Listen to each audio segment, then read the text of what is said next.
is a better approach. I'm unusual as far as I'm a member of the public who attends a great many scrutiny meetings. I also send in a great many scrutiny topics, and it's noticeable that the very few number of publicly submitted topics which get accepted.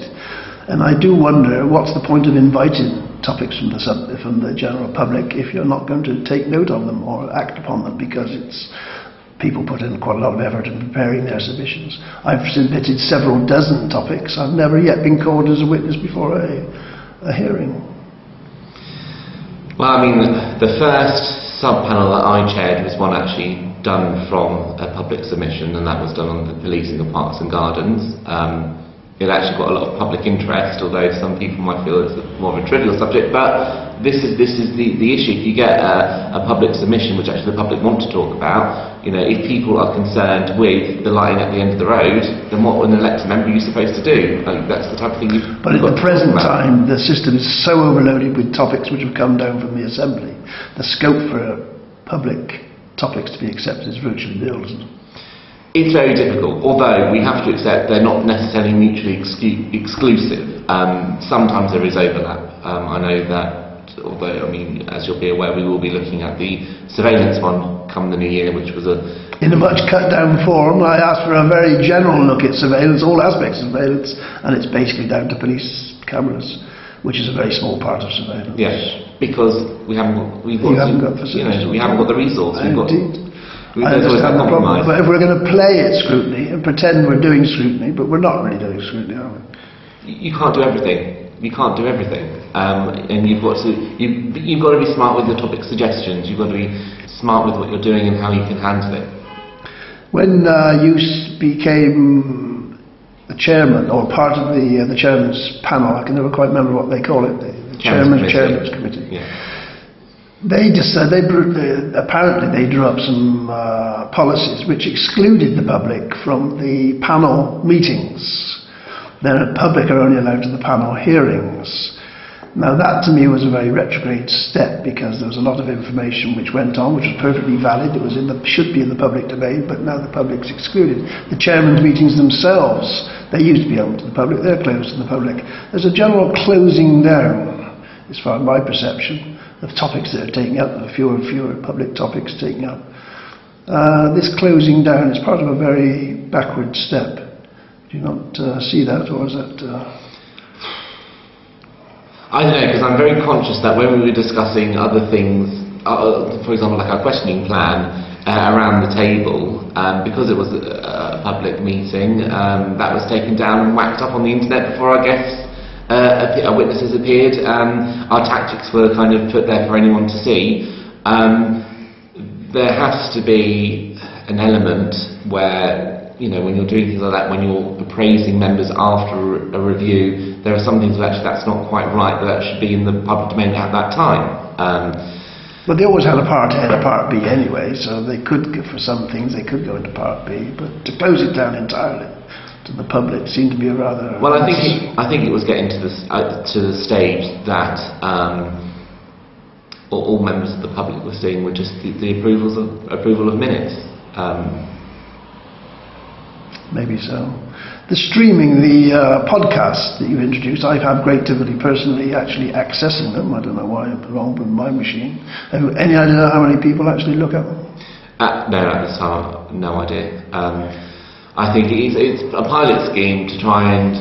originally we wanted video audio to broadcast, because you can do things like that with the UK and the Select Committee hearings and things like that, and especially when the Leveson, or elements of the Leveson inquiry were going on, we thought that was a good way to get a better understanding of what scrutiny does, how we do our work, because there's still a lot of misunderstanding in and outside of the State Assembly about what scrutiny does and what it shouldn't do, but then again, we're still redefining that as we go along. It's not necessarily a fixed thing. But as for the podcasts themselves, I don't know, but we've had them for about six months now. I think it's a valid point to ask, how are they being taken up? Are they being taken up?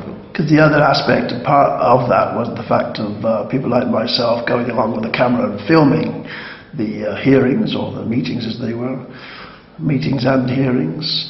The accredited press are now also restricted. The first few minutes they can take some pretty happy snaps of but not film the proceedings, which again all seems a rather retrograde step. I'm filming you now, nothing unpleasant's going to happen to you or me, I hope. I mean, as you'll be aware, I think myself and Senator Burton did actually dissent from that decision. We didn't really have a problem with it. Because again, with the things that are going on, I mean, the Press Complaints Commission is a totally toothless body, so you can't say that, well, because the accredited media have got this body which you can complain to and action will be done, that's toothless, so surely it's the same for the unaccredited media, because again, you can't complain to them.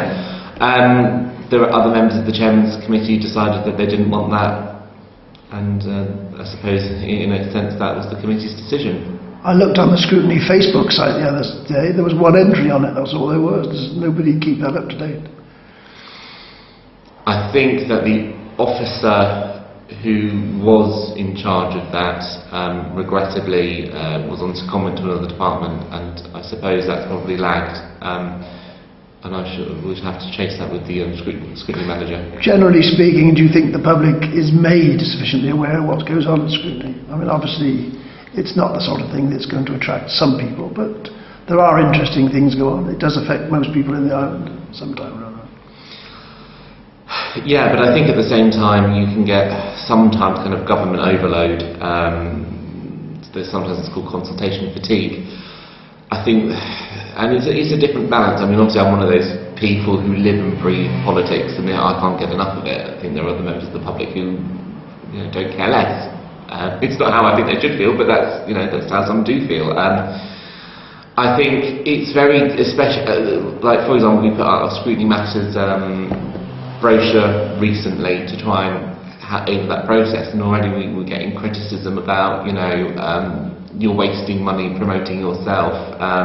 We did have the lifestyle exhibition up at the fort. I mean, we again, that was criticised for wasting public money.